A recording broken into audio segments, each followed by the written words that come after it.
Let me tell you, being a middle-aged weight loss icon is a difficult job. Once I'm introduced, there's like this giant sucking sound as everybody in the room holds in their stomach, suddenly self-conscious that I'm going to look at them. I know several of you are doing it right now. And at lunch, people have the weirdest reactions to me. They get all self-conscious about eating in front of me, like I don't know that people eat. They get embarrassed and they want to make confessions about what they're eating. This is not the caller for confessions. Got it? So I'm going to see you at lunch, and I know somebody's going to come to me, and they're going to want absolution like I'm a minister from the Food Network. You know, and say, please, God, forgive me, for I was eating nachos. You know, and I'll go forth, rotund person, and eat in vegetables henceforth. You know, I don't know what to say. You don't have to feel self-conscious around me, okay? It's just part of what I do. But it can get really awkward. I was in a line at a continental breakfast, and I'm standing next to a lady. She was a pudgy lady, and she was about to take a bite of a really thick... Was it you? I've only got 13 minutes. Don't laugh at the wrong place. She was about to take a bite of a really thick, creamy, powdery donut. And she opens her mouth and puts it in her mouth and turns over to me, and our eyes connect. I was like, oh, no, now what am I supposed to do? Am I supposed to say something? Am I supposed to remind her of her diet? Do I look the other way like nothing's happening? I'm completely lost. I've got a dilemma. I'm at a crossroads. How do I handle this thing? And I came up with the right solution eventually. But before I tell you what that is, I want to give you a little bit of a backstory. And the first thing I need to do is I need to apologize. I don't mean just apologize for me, but I want to apologize for my counterparts and for this industry. Now, I'll tell you why in a moment, but the first thing you might be saying is that seems awfully codependent to be apologizing for a bunch of other people. I'll own up to that. I tried to start a group for codependents. No one gave me permission. I'm still working on the issues. But I want to apologize because we are speakers. We are motivational speakers and business consultants and wellness coaches. And you ready for a pretentious one? Thought leaders. And we go out into the community and we say, engage your employees and improve morale and treat yourself special and honor your inner self and be healthy. And our intention is really wonderful. It really is. This is a really great group of people. But here's the problem. It's not working. I mean, take a look, would you? Is the economy running ahead on all 8 cylinders? Are you seeing a bunch of happy-go-lucky people who are all in perfect health? I think not. So I realized that something has got to change, but now my industry is in turmoil. So what am I going to do? I got to come up with a new model. I mean, as opposed to telling everybody that everything's going to get better, maybe I need to tell them it's going to get worse and stress them out a little bit. And then I get the inspiration from afar and by accident. See, although I speak on attitude and stress relief and communication, I couch everything in stories of weight loss. It's just, you probably noticed this already.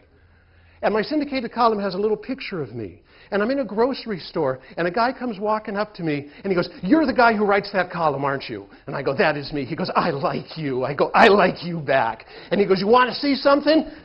Look at these 35 pounds. And I thought, this is getting weird. He goes, you know what? I lost these last year. Now I'm really in an awkward position. Do I say, congratulations? Do I say, I'm sorry? Instead, I respond with kind of a milquetoast, well, thank you for sharing. And he goes, I did that low-carb thing. It worked so well, I'm going to do it again this year. Now, see, some of you caught that right away. If it worked so well, buddy, you wouldn't be doing it again this year. But see, that's the thing. We keep doing the same things over and over. We expect a different reaction, and we don't notice it's not changing because we're so embedded in the process, we think it'll fix at some point. So it occurred to me that maybe we need to do something a little different. So I took a look at my own story, and I realized that all change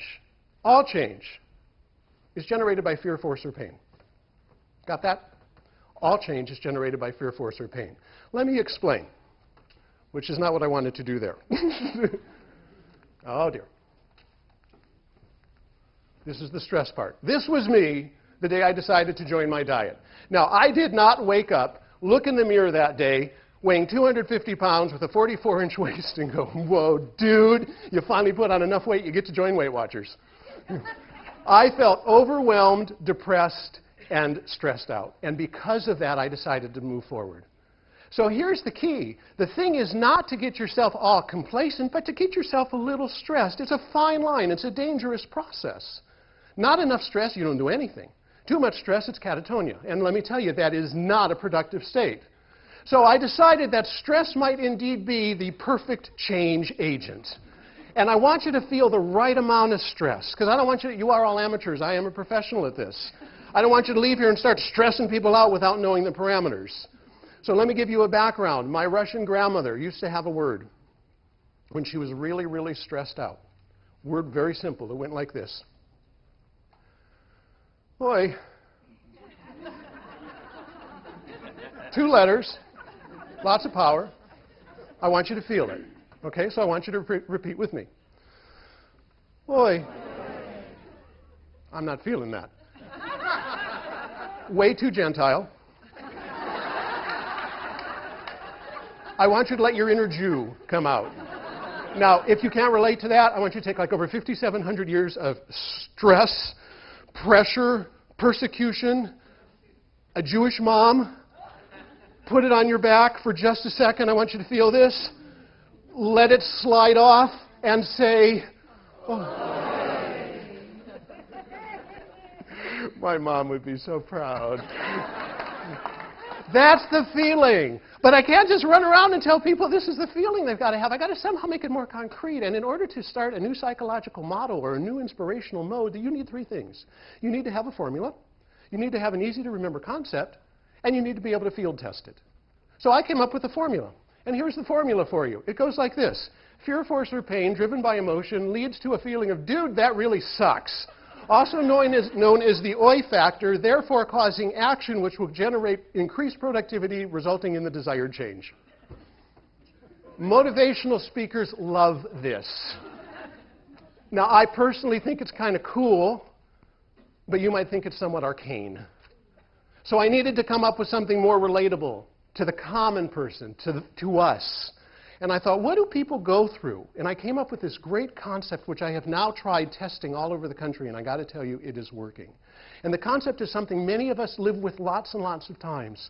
And I've now got it tested in all sorts of places. It's very simple, easy to remember. You will relate to it quite simple. Confusion, reprimand, agitate, and presume.